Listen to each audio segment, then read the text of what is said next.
こんにちは、せいかです。今日は2025年8月9日の土曜日です。8月に入りましたね。皆さん、この2週間はどうでしたか？私はですね、夏っぽいことをたくさんしましたね。盆踊りに行ったり、花火大会に行ったりしました。夏の風物詩ですね。夏の風物詩というのは、夏という季節を象徴するものです。はい。夏といえば思い浮かぶものですね。夏といえばプールとか海、盆踊り、花火大会、かき氷みたいにいろいろ思い浮かぶと思うんですけど、それを全部夏の風物詩と言います。はい。私は前から言ってるように暑さがあんまり得意ではないので、日中に野外のイベントに出かけるっていうことは少ないです。日中というのは昼間のことですね。お昼の時間のことを日中と言います。はい。日中に野外。はい。野外というのは外という意味ですね。なので、お昼の時間に外のイベントに出かけることっていうのはすごく少ないんですね。まあ、盆踊りと花火大会も野外のイベントなんですけど、夜に行われるんですよ。これがポイントです。はい。残念なことに夜でもですね、最近はすごく暑いんですけど、でも日中よりはマシだと思います。太陽が出てないのでマシなんじゃないかなと思って、毎年盆踊りと花火大会には行ってますね。ここ数年盆踊りと花火大会には毎年行ってるんですけど、私が行ってるのは地元の盆踊りと花火大会です。地元っていうのは自分が住んでいる場所のことです。なので私が住んでいる場所で行われている盆踊りとか花火大会に行ってるんですね。はい、地元のものだけじゃなくて、他の場所で行われている花火大会とかにも行きたいっていう気持ちは、あるんですよ。あるんですけど、終わった後の、その混んでいる電車とかを考えると、やっぱいいかなって思って、諦めてしまうことが多いんですよね。暑いですし、しかも人も多いので、本当に大変なんですよ。数年前に一回有名なお祭りに友達と行ったんですけど、もう帰りとかも大変でしたね。そのイメージが強くて、最近は地元のにしか行ってないです。ただ最近友達に聞いたんですけど、有名な花火大会はよく見えるいい席が買えたりするみたいです。有料席ですね。お金を払ってチケットを買うっていう感じですかね。その見れる場所のチケットを買うというイメージだと思うんですけど、それはすごくいいなと思います。はい。お金を払う必要はありますけど、自分たちの席が必ずあるっていうことじゃないですか。それだったら、ストレスなく楽しめそうだなと思いました。はい。花火は遠くからしか見たことがないので、一回ぐらい真下から大きい花火を見てみたいなって思ってます。真下はすぐ下という意味ですね。なので花火がバーンって上がっている、そのすぐ下で花火を見てみたいなって思ってます。なのでちょっと興味を持ちましたね。その有料席に。はい。ただ、その有料席を買うのも簡単ではないそうです。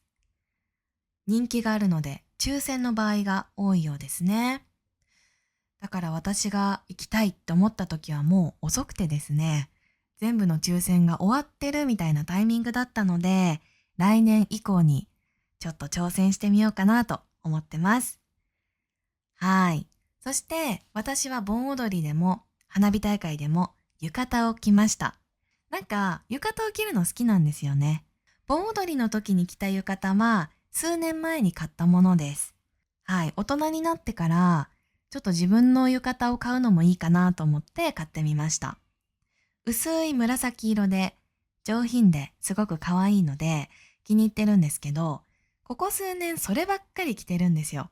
なので、花火大会の時は違う浴衣を着ようかなと思いまして、おばあちゃんの昔の浴衣を着ました。そしてそれが想像以上に良かったんですよね。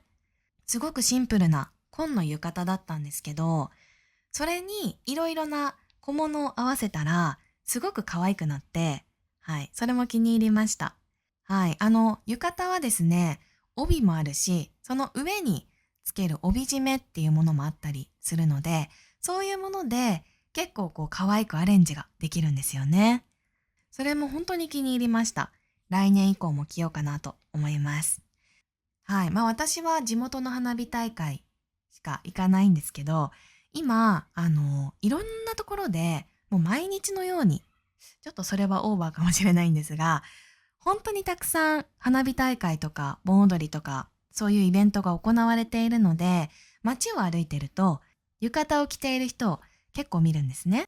それがすごく楽しいんですよね。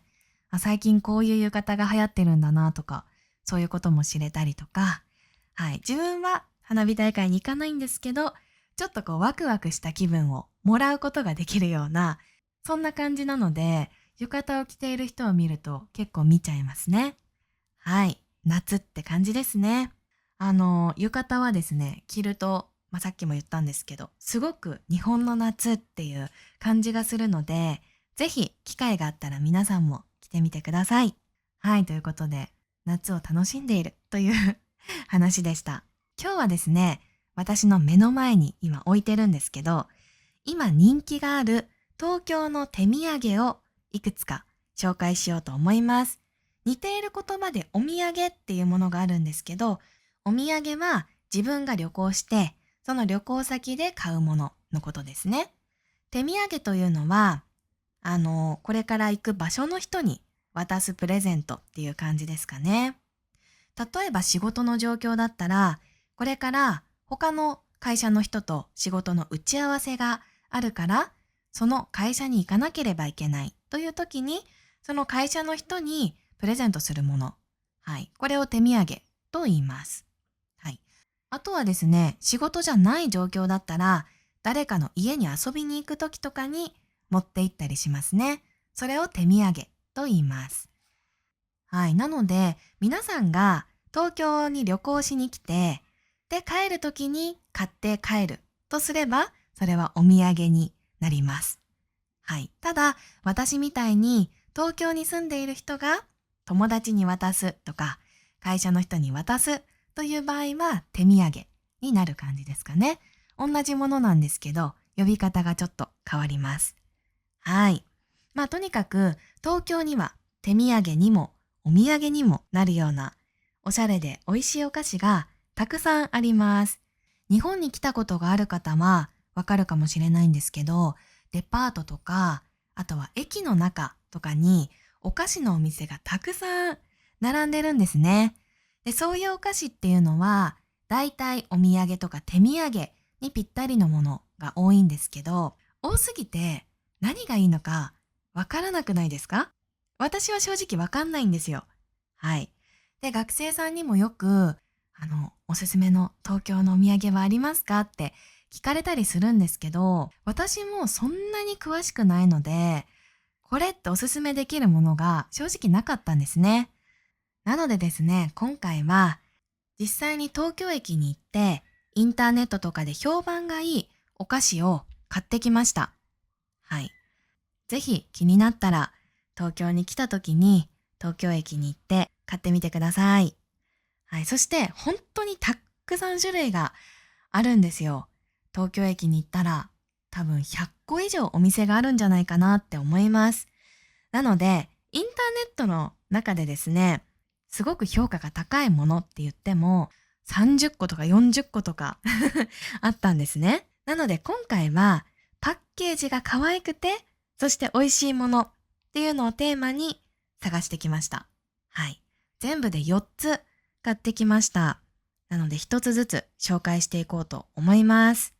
私の目の前にあるものを実際に開けながら説明していこうと思いますので、ぜひ YouTube の動画も合わせて見ていただけたら嬉しいです。では始めていきますね。今回この4つのお菓子は全部東京駅の中で買いました。なので東京駅に行ったらこのお菓子全部買うことができます。旅行中に新幹線を使う方も多いのではないかなと思うので、はい、そういう時に東京駅に寄ったらぜひ探してみてください。はい、では一つずつ紹介していきますね。まず一つ目の、お菓子を紹介します。一つ目のお菓子は甘み香り研究所というお店で買ってきました。はい、甘みっていうのは皆さん知ってると思います。お菓子は甘いですよね。甘みですね。そして香りというのは匂いのことです。はい、そして研究所というのは研究している場所という意味ですね。甘み香り研究所っていうこのお店の名前が面白いなって思いました。なんかお菓子のお店の名前じゃない感じがしますよね。で、インターネットで調べている時にこのお店をよく見たので、私はここに行ってきました。はい。で、このお店のコンセプトを見てみたんですが、やっぱり研究して発見した美味しい組み合わせのお菓子ですよというそんな意味が込められているそうです。はい。ちょっと期待してしまいますね。はい。で、中でもバターサンドが有名と書いてあったので、私は今回バターサンドを買ってきました。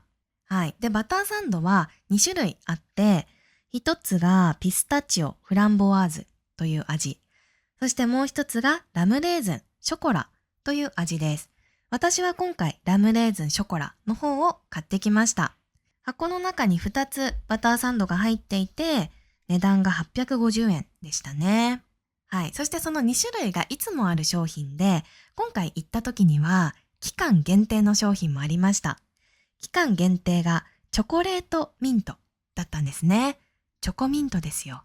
私チョコミント大好きなので、最初それを買おうかなって思ったんですけど、はい、それは次にしようって思って、今回はそのレギュラーメニューの方を買ってきました。はい。で、他にもですね、焼き菓子がいろいろありました。焼き菓子というのは焼いたお菓子のことですね。焼き菓子だったら日持ちします。日持ちするというのは食べられる期間が長いということですね。はい。生のお菓子は、例えば明日までに食べなければいけないとか、そういう感じじゃないですか。それを日持ちしないって言うんですけど、焼き菓子っていうのは2、3週間、1ヶ月とか持ったりするので、日持ちすると言います。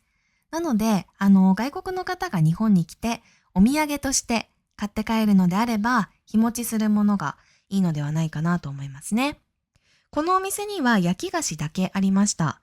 他にもクッキーとか、あとはですね、フィナンシェとかもありましたね。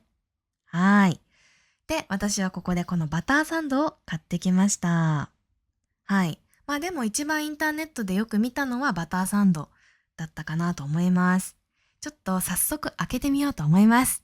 はい、今回私はすごくこの時間を楽しみにしていたので、紅茶も入れてきました。準備万端です。はい、準備が完璧ですね。ちなみに私がいつも使っているコースターは、はい、妹にもらったんですけど、ジブリの映画思い出のマーニーのコースターです。早速開けていこうと思います。この箱もすごくおしゃれだなと思います。スライドして開ける方式です。開けてもなんかすごくおしゃれですね。紙を取ると、中に入ってました。結構大きいですね。一つ開けてみようと思います。さっき組み合わせの研究って言ってたじゃないですか。研究所なので、はい。なのでこの2つの味の組み合わせを楽しんでねっていうことだと思います。いいですね。美味しそう。開けてみました。なんか細長いですね。中にクリームが2種類入ってて、で、クッキーが3枚はい、重なっています。すごく贅沢ですね。2つに割ってみました。はい。クッキーは柔らかい感じですね。ちょっと食べてみようと思います。幸せすぎますね。うわ、すっごい美味しいです。ラムレーズンとショコラなんですね。そしてチョコはダークチョコレートだそうです。なので、ラムレーズンとチョコレートはそこまで甘くないんですけど、クッキーが結構甘いので、その組み合わせが最高です。さすが研究所ですね。幸せです。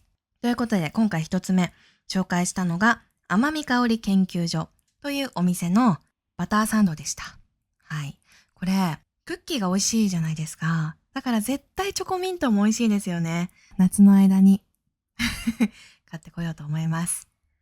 はい。誰かにあげるんじゃなくて、自分へのご褒美にもいいかもしれないです。ご褒美というのは、プレゼントですね。いつも仕事頑張っているからとか、いつも勉強頑張っているからという理由で自分にプレゼントをあげるっていうのを自分へのご褒美って言うんですけど、自分へのご褒美にもすごくいいと思います。はい。ということで、一つ目、大満足でした。でですね、こういう駅とかにあるお菓子屋さんって、紙袋が可愛いんですよ。なので、今日は紙袋も一緒にお見せしていきます。ちなみに全部のお店で1枚目は無料でもらえました。2枚目以降、有料のお店が多かったと思います。甘み香り研究所の袋はすごくシンプルですね。はい。まるでお菓子のお店じゃないような、そんなデザインですね。うん。でもそのちょっとシンプルな感じが逆にいいかもしれないですね。こんな袋も一緒にもらいました。ということで一つ目のお店でした。はい。そして二つ目のお店を紹介しようと思います。二つ目のお店はノーレーズンサンドイッチというお店です。名前が面白いので調べてみたんですけど、レーズンサンドっていうお菓子があるじゃないですか。で、そのレーズンサンドっていうお菓子はすごく美味しいんですけど、中に入ってるレーズンが苦手な人が結構いるみたいなんですね。なので、レーズンサンド食べたいけど、レーズンが好きじゃないから食べられないっていう人がいるから、そういう人のために、レーズンサンドと、そしてレーズンじゃないフルーツのサンドをどちらもセットで販売するみたいな、そういうコンセプトのお店だそうです。はい。なので、レーズンサンドが一番人気の商品だそうなんですが、最近ですね、新しい商品が発売されたんです。それが、キャラメルバターサンドイッチという商品です。キャラメル入りのバターサンドだそうなんですね。はい。で、私はどうして今回このお店に行ったかというと、とにかくパッケージが可愛いんですよ。パッケージにですね、この商品をイメージして作られたクマのキャラクターが書いてあります。私は2個入りを買ってきたんですが、3個入りとかもありましたね。このお店、すごく話題でですね、結構いろんな場所で見かけたんですよ。SNS とか、ネット記事とか、雑誌とか、そういう場所で見かけてたので、そもそも気になっていたし、実際に評価を見てみたら、すごく美味しいって言ってる人が多かったし、プラスで、この新商品のキャラクターがめちゃくちゃ可愛かったので、私は今回これを買ってきました。はい、ということで、このお店に行ってきたんですけど、ですね、とにかくお店が可愛かったですね。こういう可愛い箱がたくさん並んでて、見ているだけでワクワクするような、そんな空間でした。はい。で、このキャラメルバターサンドイッチ、はい。いろんな個数が売ってましたね。写真を撮ってきたんですが、8個入りもあるし、12個入りとかもありました。はい。私は今回2個入りを買ってきました。そして、このクマがすごく人気みたいで、このクマのですね、ガチャガチャもありましたね。はい。かわいいですよね。うん。お菓子のお店なんですが、このキャラクターが人気だから、キャラクターのグッズも出したっていう感じだと思うんですけど、すごくいいなと思います。が、今回ガチャガチャを我慢して、このお菓子だけを買ってきました。これもですね、早速開けていこうと思います。はい。すごく小さいですし、可愛いものが好きな友達とかにあげるのにぴったりだなと思います。はい。じゃあ開けていきますね。箱の文字とかがキラキラしてるんですよね。いいですよね、キラキラしてるの。そしてクマはもう本当に可愛いです。ふわふわしているクマですね。おー。はあ、中にも可愛い紙が入ってます。キャラメルバターサンドイッチ。ちょっと待ってください。これ私が好きな感じだ。キャラメルとバターの多分夢だそうですよ、コンセプトが。キャラメルとバターの多分夢。このフレーズが本当にいいですね。はい、ここにはですね、このお菓子の説明が書いてありますね。ノーレーズンサンドイッチのバターサンドにキャラメルクマがむぎゅっと合流。むぎゅっていうこの言葉も可愛いですね。こうなんかこうギュッギュッっていうのをむぎゅって言うんですけど、はい、キャラメルクマがむぎゅっと合流って書いてあります。このお菓子が合流じゃなくて、クマが合流って書いてあるんですよ。可愛い表現ですね。表現の仕方が可愛いですね。上質な素材と豊かな風味、とろけるキャラメルが幸せな余韻を生む新しいバターサンドです。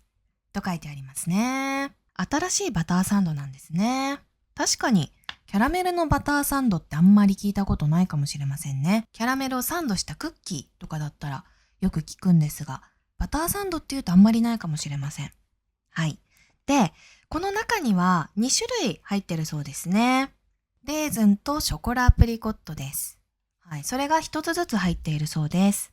レーズンの方がホワイトチョコベースのバタークリームにレーズン。ホワイトチョコ大好きなので、こっちを食べようかな。はい。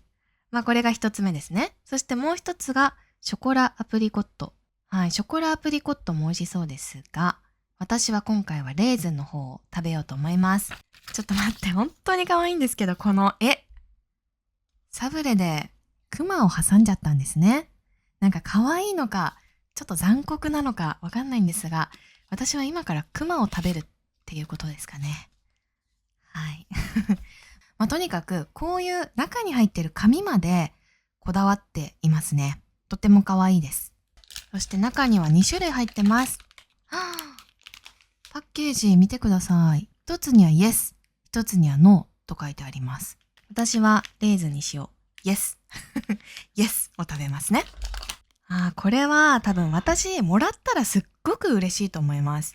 可愛いものが好きな人には本当にぴったりの手土産ですね。うわ、可愛いです。Yes って書いてあります。見た目も可愛いですね。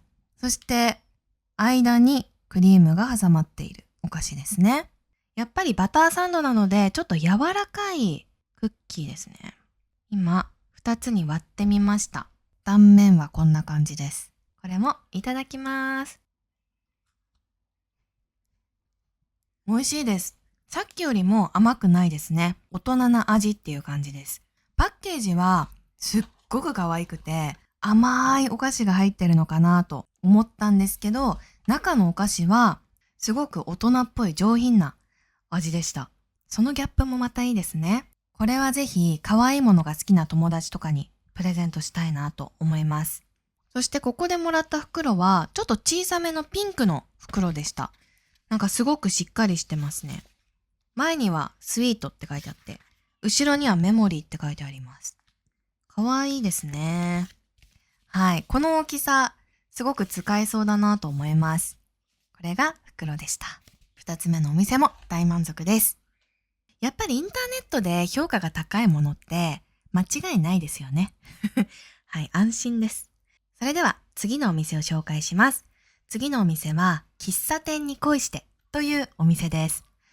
はい、喫茶店っていうのは日本に昔からあるスタイルのカフェですね。はい、日本をよく知っている方は知っているのではないでしょうか。喫茶店ですね。ここ数年日本では、昔のものが流行っていたんですけど、今も流行ってるんですけど、その中で喫茶店っていうのもすごく流行ったんですよ。なので、週末喫茶店に行く若い人とかがたくさんいるんですが、その喫茶店をテーマにしているっていうのがすごく新しいなと思いましたし、何よりお店の名前が喫茶店に恋して丸なんですよ。すごく魅力的だなと思って行ってきました。そしてネットでの評価もすごく高かったです。美味しいし可愛いみたいですね。はい。やっぱりお土産とか手土産ってプレゼントじゃないですか。なので可愛いとすごくテンションが上がりますよね。大切なポイントだなと思います。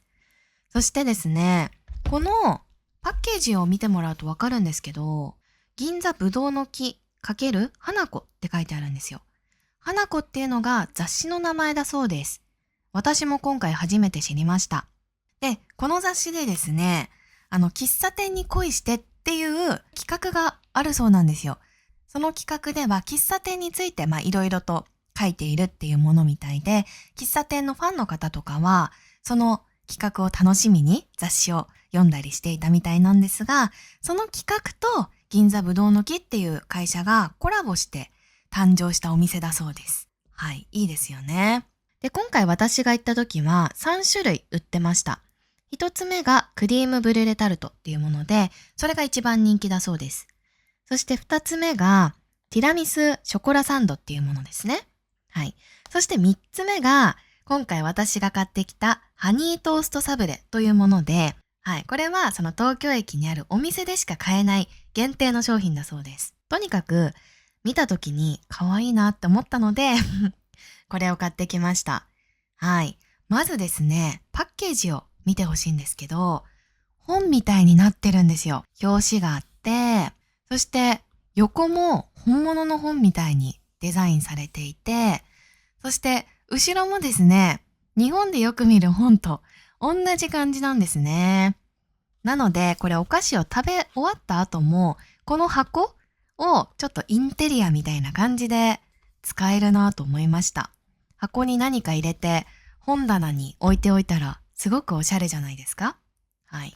パッケージがとにかく可愛いなと思いましたね。人気の理由がわかります。はい。ではこれも開けてみます。ちょっと待って、これパッケージがすっごい可愛いんですけど。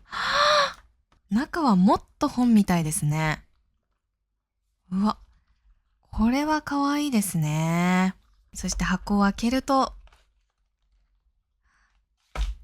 出ちゃいましたが、中にお菓子が入ってます。わー。待って、この開いたところにも文字が書いてありますね。パッケージは一番可愛いんじゃないですかね。今までの3つの中で。本みたいですね。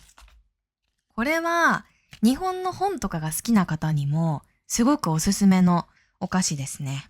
で、中にはお店の説明が書いてある紙があるんですが、これしおりみたいですね。はい。しおりっていうのは本を読んでいる時とかにどこまで読んだか忘れないために使うものですね。しおり。やっぱこの本がコンセプトなんですね。かわいいな。デザインが本当にかわいいです。はい。では、早速中を開けてみます。このように個包装になってます。個包装っていうのは一つ一つ包装されていることですね。はい。なんか絵が描いてあるんですが、ミツバチが一生懸命ハニーバタートーストを持っている絵です。じゃあ開けてみます。本当に可愛いんですけど。これは、もらった人みんな写真撮ると思いますよ。可愛すぎます。はい。で、これどんなお菓子かっていうと、まずはですね、サブレですね。一番下はサブレだそうです。その上の蜂蜜がチョコですね。蜂蜜ショコラ。そして一番上のバターの部分がバターショコラだそうですね。見た目は100点ですけど、果たして味がいいのかどうか。はい。ちょっと食べてみようと思います。美味しい。最初に言っとくというか、今のうちに言っとくんですけど、私は結構何食べても美味しいって言います。なので、そのグルメリポーターとかにはなれないと思います。なんかすごく満足感があります。見ても可愛いし、食べても美味しいし、これは本当にプレゼントにぴったりのお菓子だなと思いました。はい。そして、このお店でもらった袋もお見せしますね。このお店の袋は、喫茶店がテーマなので、やっぱりコーヒーが書いてあります。そして猫もいますね。かわいいですね。なんか日本っぽいかわいい袋っていう感じですね。で、東京駅歩いてると、たくさん人がいるんですけど、みんなお菓子とかを買ってるので、こういう袋をね、持って歩いてるんですよ。で、私は今日歩いてる中で、この袋を持ってる人をたくさん見ました。なので今本当に人気があるんだと思います。見た目も可愛いし、美味しいので、手土産、そしてお土産にぴったりですね。はい、ここもおすすめです。はい、それでは最後、4つ目を紹介します。4つ目はですね、今回初めて知ったとかじゃないんですよ。はい、このお店は数年前に母に教えてもらったと思うんですけど、その時からずっとファンです。こちらのお店はオードリーというお店です。オードリーっていうお店はですね、いちごをテーマにした、はい、洋菓子のお店なんですね。デザインが可愛いのもそうなんですけど、お菓子の見た目も本当に可愛いんですよ。はい。で、今日行った時はですね、何種類かお菓子があったんですけど、オードレーヌっていうお菓子があって、それはマドレーヌなのかな？はい。多分オードリーとマドレーヌをかけてオードレーヌになってると思うんですけど、リボンの形だったんですよ。可愛かったですね。はい。そして、なんか限定の商品もありましたね。ストロベリーホリデーっていうお菓子でした。ただこれは金曜日、土曜日、日曜日だけ買うことができるものだそうです。私が行った時はこの曜日じゃなかったので買えなかったですね。はい。でもなんかやっぱ限定っていいですよね。金、土、日に私がここに行ってたら多分これを買ってたと思います。限定っていう言葉は本当に魅力的ですね。で、今回私は皆さんに紹介するっていうのもあって、一番定番の商品を買ってきました。昔からあるオードリーといえばこれっていう、そんなお菓子を買ってきました。はい、早速開けていこうと思います。パッケージにはですね、いちご畑の中を歩いている女の子の絵が描いてあります。そして、横にはオードリー東京って書いてあります。東京がカタカナで書かれてるんですが、それがなんかまたいいですね。蓋を開けますね。どうですか？可愛くないですか？はい。また、このお店の紹介の紙が入ってます。で、このですね、定番商品、そしてずっと人気の商品が、グレイシアっていうお菓子だそうですね。ミルクとチョコレートがあるんですが、私は今回ミルクの方を買ってきました。もうとにかくお菓子の見た目が本当に可愛いんですよ。ブーケみたいな感じですね。はい。ラングドシャの中にチョコが絞ってあって、その上にイチゴが乗っているっていう、そんなお菓子です。チョコも可愛いんですが、そうですね。私はなんかこのミルクの方が見た目がなんかすごく好みなので、今回はこっちを買ってきました。早速開けてみようと思います。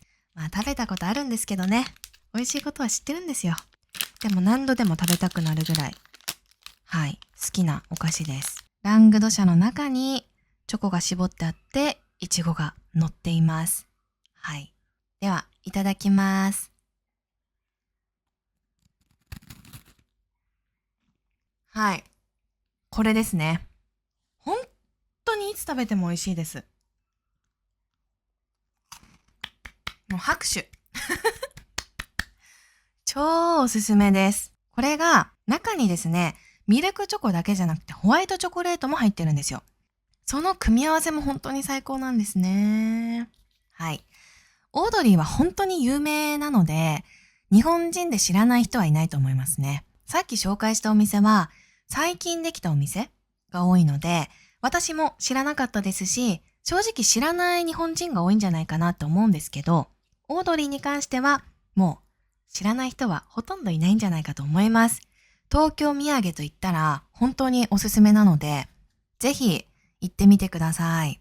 はい。見た目も可愛いですし、本当に美味しいです。はい。そして、よくその限定の商品とかが出るんですよ。確かバレンタインとかホワイトデーとかにあったと思うんですけど、母がですね、買ってきてくれたりするんですけども、本当に幸せになるんです。そのぐらいオードリーは間違いないなって思います。何を食べても美味しいなって思いますね。はい。そして可愛いのでお土産とか手土産にもぴったりです。とってもおすすめなのでぜひ東京に来たら行ってみてください。限定商品に関しては並ばないと買えないとかそういうレベルなんですよ。朝からずっと並んでる人がいるぐらい、そのぐらい人気のお店ですね。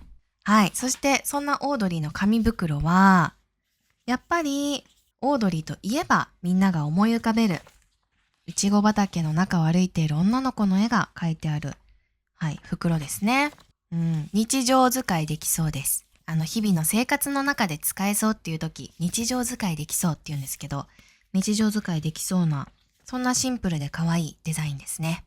はい、ということで今回は東京の手土産を4つ紹介してみたのですが、いかがでしたか？